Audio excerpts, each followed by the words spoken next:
तर गेले 8 दिवस पेपर मीडिया म्हणजे प्रिंट मीडिया आणि इलेक्ट्रॉनिक मीडियामध्ये म्हणा काही बातम्या येत आहेत. ग्वागरचे निरीक्षक येऊन गेले होते, इथेच बैठक झाली होती की चव्हाण साहेब हे ग्वागरमधनं लढणार आहेत, ग्वागरमधनं उमेदवारी, असे संकेत, अशा पद्धतीच्या वेगवेगळ्या पद्धतीच्या इथं बातम्या येत आहेत. तर इथल्या मतदारामध्ये, शिवसैनिकामध्ये, पदाधिकाऱ्यांमध्ये संभ्रमाचं वातावरण निर्माण झालं होतं. त्यामुळे आज आमची कार्यकारिणीची एक बैठक झाली.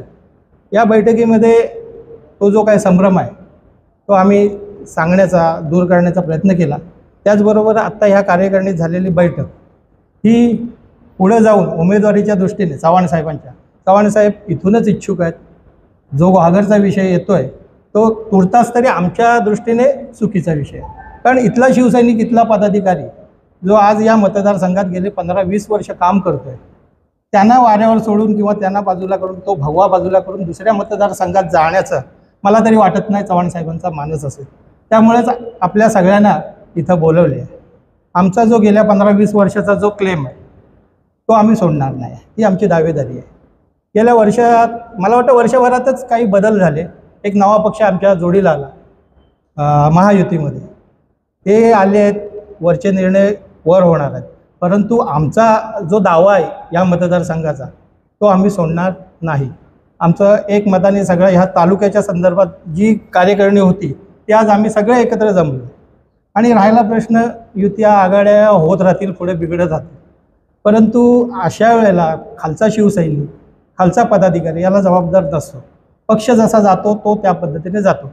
तर आमचं हे सगळं म्हणणं जे आहे ते आम्हाला मांडायचं आहे आमच्या पक्ष निरीक्षकांच्या समोर.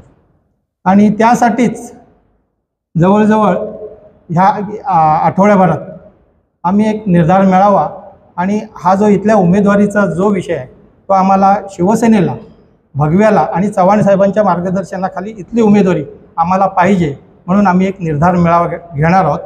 ते सांगण्यासाठीच आज आपण इथे जमलो. संगमेश्वर चिपळूण मतदारसंघामध्ये शिवसेनेलाच ही उमेदवारी मिळावी आणि सदानंद चव्हाण साहेब हे आमचे उमेदवार असावेत अशा तऱ्हेची पक्ष नेतृत्वाकडे ठाम मागणी आम्ही या ठिकाणी करणार आहोत.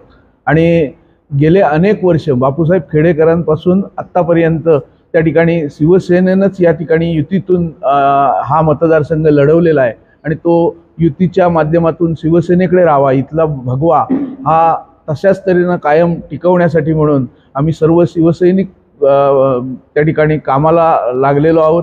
अनेक वर्ष आम्ही शिवसेनेच्या माध्यमातून या ठिकाणी प्रामाणिकपणे काम करतोय आणि इथला मतदारसुद्धा सदानंद चव्हाण साहेबांच्या पाठीशी या ठिकाणी आहे.